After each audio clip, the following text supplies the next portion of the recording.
You're watching News Channel 8. The station on your side.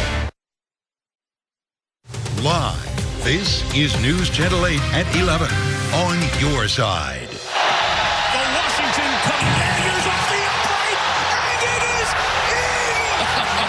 They doink their way to the divisional round! Unbelievable! News Channel 8 is your official Buck station, and what a heartbreaking way to end a season. It was a wild ending to a wild card game. So much going on here. Good evening, I'm Keith Kate. I'm Jennifer Lee. Thank you for joining us. The Bucks fought all 4 quarters, and it came down to the very last play, but they couldn't quite get it done. News Channel 8 has team coverage for you tonight. Georgia MacArthur is talking with the fans tonight, but first, we want to hear from Dan Lucas about... Well, guys, first of all, it's just a heartbreaking and stunning way for the Bucks to end their season. A 23-20 loss to the red-hot Washington Commanders, one of the dark horses in the postseason, thanks to their hot rookie, Jaden Daniels, who got the Bucks on their last possession, a key third-down play. Kalijah Cansey had him wrapped up, but he got outside, got a first down, and then it set up that field goal you just saw, which, by the way, 37 yards, hits the upright and then goes in. Now, if he misses that, there's overtime, but it's over for the Buccaneers for this season, 23-20. I want to talk you through the sequence of really how we got to this point, because in the fourth quarter, the Bucks had just stopped Washington on a 4th down play right in front of their own goal line, and it was really a momentum turning play for the Bucks. It was 17-13 Bucks at the time. Then the Bucks get the football, they fumble it right back to Washington, a Baker Mayfield fumble, and the Commanders cash that one in. So the Bucks were chasing this game for the rest of the game because of that moment, 20-20, and then you saw how this thing finished up. So we're getting ready to hear from head coach Todd Bowles and quarterback Baker Mayfield, and of course the players, and we're going to have a complete wrap up coming up in just a little bit on the Bucks bonus show. Won't be a happy show tonight, but we'll get some explanations on some of the key moments in this game tonight, guys. 23-20, the Bucks season has come to an end in the wild card. Keith and Jen, let's send it back to you. Still a lot of great moments, and I'm sure you're going to show them to us. Thank you, Dan. The energy, you have the excitement, and this is the 5th year in a row that the Bucks fans have enjoyed this kind of action. News Channel 8's Georgia MacArthur spent the day with fans who really had high hopes for a deep playoff run from the Bucks. It just wasn't meant to be this season. Georgia, how are fans reacting tonight? Well, Jen and Keith, the atmosphere here is still electric. Despite the loss, our Tampa Bay Buccaneers fans are still sticking around to support that team. I have a Bucks fan here who stuck around all 4 quarters. Tell me what it was like inside. I know the energy was electric. We didn't always, we didn't get the game that we wanted, but tell us about what it was like inside. It was very energetic inside, honestly. It was electrifying, but fortunately we didn't get the win tonight. But, Tampa Bay will be back next year, and we'll probably see a better outcome. Talk about being back next year, but let's focus on our players right now. Baker Mayfield obviously showed up, and then we have some key plays from Mike Evans. But who would you say was your key player tonight, and you loved watching Ted out on the field? My key player tonight, honestly, is Bucky Irving. I mean, he doesn't stop. That motor just keeps going. He just knows how to run the rock and get it done, you know what I mean? Any words of encouragement for our Tampa Bay Buccaneers tonight? Honestly, we're just going to get the win next year, Super Bowl next year. Let's do it. And there you have it. Our fans say they're going to be here next season cheering on our Tampa Bay Buccaneers and all the way to the path to the Super Bowl for next year. Jen and Keith. All right, thank you, George. You see some people out there with jackets and hats on tonight, but it really was a beautiful night in Tampa. A picture-perfect evening for a national audience. Yeah, temps in the mid-50s for the game. A warm-up is coming for the start of the work week. Chief Meteorologist Jeff Baradelli joins us right now with the forecast. I guess it includes some rain, too. It does. It'll warm up for like a few seconds tomorrow afternoon, and then the rain comes in, a front moves through, and we cool it back down as we head into the middle of the week. You can see the rain building across the western Gulf of Mexico and the clouds heading our way, but temperatures are briefly milder. It's not going to last very long because once that cold front passes, much chillier air is going to be making its way into the Bay Area starting tomorrow night and especially into Tuesday, Wednesday, actually Thursday as well. In Tampa, though, it's 59. It started out really cold this morning. It was 42 this morning. First half of the day was very chilly, but it turned out to be a pretty decent afternoon. Right now, we have partly cloudy skies out there, and temperatures are in the 50s area-wide. We're 52 in Inverness. That's the cool spot. Same thing in Crystal River. It is 55 in Lakeland and also Winter Haven. St. Pete, you are still 59 degrees and 57 in Sarasota. Temperatures will drop a few more degrees by morning in Tampa, probably bottoming out around 52 degrees, and that that is about normal for this time of year. If you look at these temperatures compared to what they normally should be, Brooksville, you're 1 degree below normal. Clearwater, same thing. Tampa, you're 2 degrees above normal. Lakeland, you're right at normal. Again, right around that 50-degree mark when you wake up. So I want to show you the future radar. For the morning commute, should be nice and dry with mostly cloudy skies. A mild afternoon, it's mainly a dry afternoon. However, towards the tail end of the day, late afternoon into the early evening hours, those showers will start to spread through the Nature Coast down into the Tampa Bay area as the next cold front moves on in. And that means temperatures are going to drop right after that as we head through the middle of the week. I'll have more details on that in just a bit. Sounds good. Thank you, Jeff. And don't forget, 8 is on your side no matter what the weather brings. You can track the latest forecast on our free Max Defender 8 app. Well, the death toll has risen to 24 in those California wildfires, but the worst is not over yet. Red flag warning winds are expected to return to the LA area this week. NBC's Tom Yamas reports from the front lines. That was Tom Yamas reporting. Tonight, we are getting a look at wild video showing the moment a wrong-way driver caused a crash on I-275. This dash cam video from the victim's Tesla shows the moment FHP says Rontonio Scott slammed into another vehicle around midnight in Pinellas County. Both Scott and the 2 people in that car that he hit were hurt, one of them seriously. Investigators say Scott was both drunk and high during the crash. He is now facing several charges, including DUI involving serious bodily injury. We are learning new details tonight about a deadly crash involving an Amtrak train. The crash happened yesterday afternoon. Hillsborough deputies say Andres Poptupel was walking across the railroad tracks near the intersection of Sidney Dover Road and Dr. MLK Jr. Boulevard in Dover when he was hit and killed. That train was headed from Chicago to Miami. No one on board was hurt.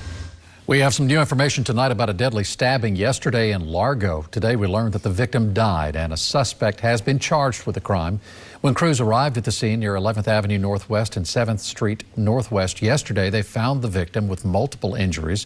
She was rushed to the hospital where she later died. Police have arrested Cyrus Jenkins and charged him with first-degree murder.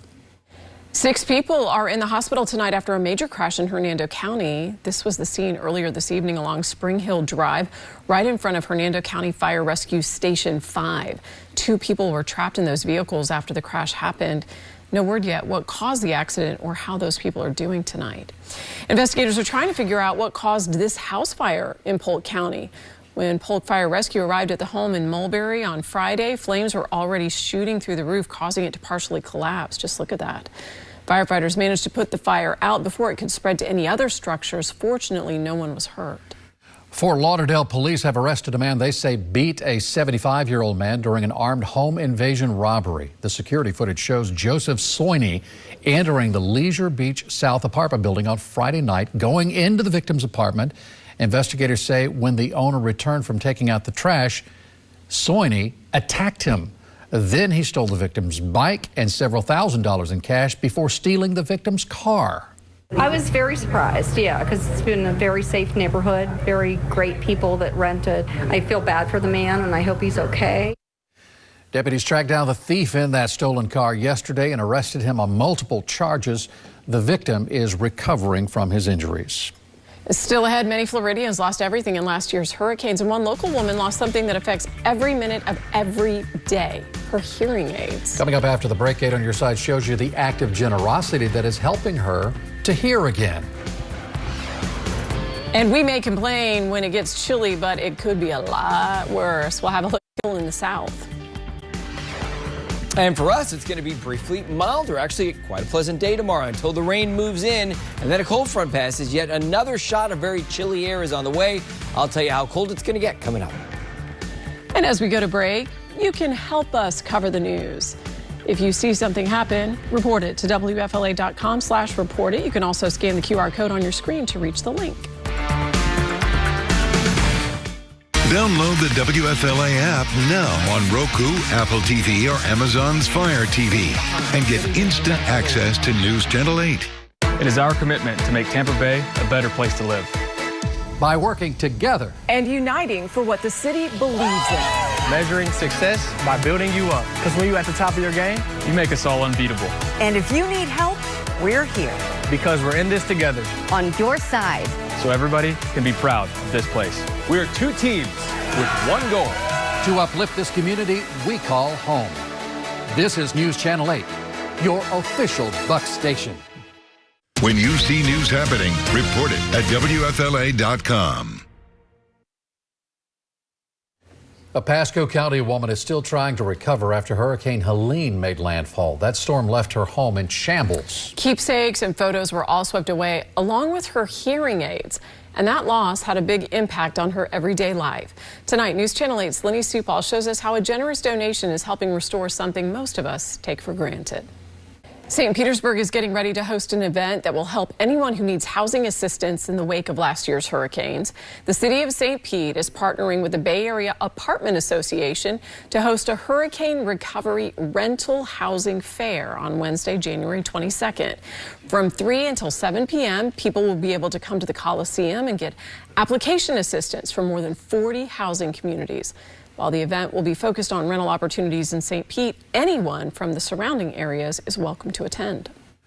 The first snow to fall on Georgia in 7 years did not mix well for those traveling on the roads or in the sky. At Hartsfield-Jackson International Airport in Atlanta, yesterday's snow and ice forced the cancellation of nearly 900 flights and 350 delays. And you can see why when you look at the tarmac there. Some travelers at the world's busiest airport had to wait in line 3 hours or more. And while conditions did improve today, some say they have been stuck in place for days.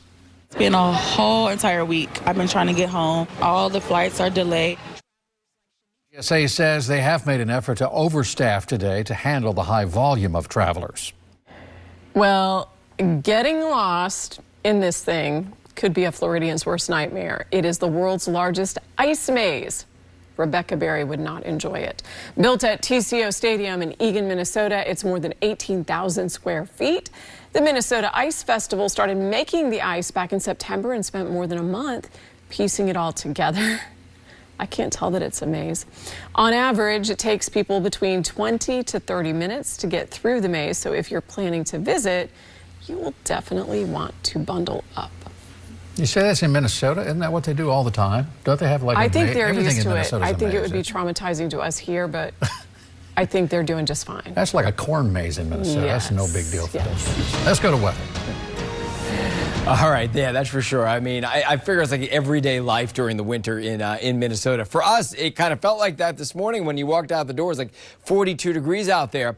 But yeah, most of the country is extraordinarily cold, and it's only going to get colder over the next couple of weeks across the U.S., and we're going to be hanging on to cold at least for the next 2 to 3 weeks. Now, every once in a while is one of those days because we have a front that's going to be moving in ahead of it. Winds will be out of the southeast, warming it up just a little bit. But you can see that storm system developing across the Gulf of Mexico. That is heading our way tomorrow late in the day, and tomorrow night we'll see a little bout of rain, then colder air moves back in. It's actually on the mild side tonight, relatively speaking, compared to where we've been. Mostly cloudy skies, temperature is 59. Now, tomorrow morning when you wake up, the temperatures will drop several degrees, but it'll be about normal, about what you would expect it to be this time of year, in the low to mid 40s on the Nature Coast, everybody else in the low to mid 50s. And your future radar will start out with a lot of clouds, and there may be a spritz here or there, but the first half of the day is dry. By around 2 o'clock, the rain starts to move into the Nature Coast, but it's still mainly dry across Pinellas and Hillsborough and DePaul County and south of there. And then that rain starts to press its way south. Here we are at 5 p.m., right during the evening commute. The rain's coming down heavy at times from Crystal River down to Newport Richey. It's knocking on the door of Clearwater and Tampa, such that tomorrow evening could be wet at times until that front passes, and then drier air begins to move in and cooler air as well. Now, before the front comes through, it's actually going to be mild for most of us tomorrow. We're predicting 75 for a high in Brandon, but tomorrow's going to be a very sharp gradient because it's going to be a stalled out front right about here over Pasco County. Anybody south of that will be in the 70s, but then temperatures drop pretty rapidly as you head north of that towards Crystal River. So this is the front that's going to be moving through late tomorrow, and then cooler air is going to be seeping its way in by Tuesday. Now, and cool all week. I'm going to basically call for kind of chilly or cold mornings, and then somewhat cool afternoons. Temperatures are still going to be on average around 10 degrees below normal for this time of year. So chilly breeze on Wednesday, 10 degrees below average. I'd say the coldest morning is probably going to be on Thursday. Still have that northerly wind. So once the cold air gets here on Tuesday morning, it takes a few days to leave. So it starts cold, chilly clouds during the day Thursday, maybe a stray shower. Then as we head into Friday, notice we start to ease the cold air just a little bit. Milder air begins to move in, so a milder trend starting on Friday, and it lasts into Saturday or so. But honestly, this right here, this big dip in the jet in the eastern half of the country, that's going to be with us straight through the end of the month. So on average, our temperatures will be unseasonably cool. Again, every once in a while, we'll get a little push of milder air briefly because we're right on the edge of the cold air and the milder air, but generally speaking, temperatures will be below normal. So over the next 8 days, temperatures average 3 of those days. So Monday, that's tomorrow, and then just in time for next weekend, so the timing's good on it. We're in the low 70s, 73. But just about every day we're chilly, and here we are Tuesday, Wednesday, and Thursday in the upper 50s and low 60s for highs. And wouldn't you bet next Sunday there'll be another front with some rain, and then another cold shot of air. That one next week looks really cold. And then in terms of low temperatures in Tampa, average part of the time, but you can see the middle of the week, Wednesday morning, Thursday morning, into Friday morning, it's chilly. And then again, as we head into next week, even colder air starts to work its way in. All right, here's a look at your 8-day forecast now. So 70% chance of rain, but it's mainly late during the day tomorrow. Temperatures around 73 degrees. Tuesday, it's much cooler. Temperatures drop around 10 degrees for highs. And we're back into the 40s for lows Wednesday morning into Thursday morning and also into Friday morning. Next chance of rain is going to be Sunday, and that's a pretty strong cold front as well. All right, thank you, Jeff. Still to come tonight, baseball stars spending some of their day in Tampa Bay today to do something really special for local children. After the break, we'll tell you what they did to help those impacted by last year's hurricanes. Today, runners laced up. Throw? I did. Caught me off guard at the last minute. I want to know, did somebody actually hit it, or did they put the sound effect in? The sound effect later? I don't know. Anyway, we'll find out. As I was saying, today runners laced up their sneakers for the 3rd annual Running with the Race 5K in St. Petersburg to support a good cause. It got started at Tropicana Field and it continued through the streets of downtown St. Pete.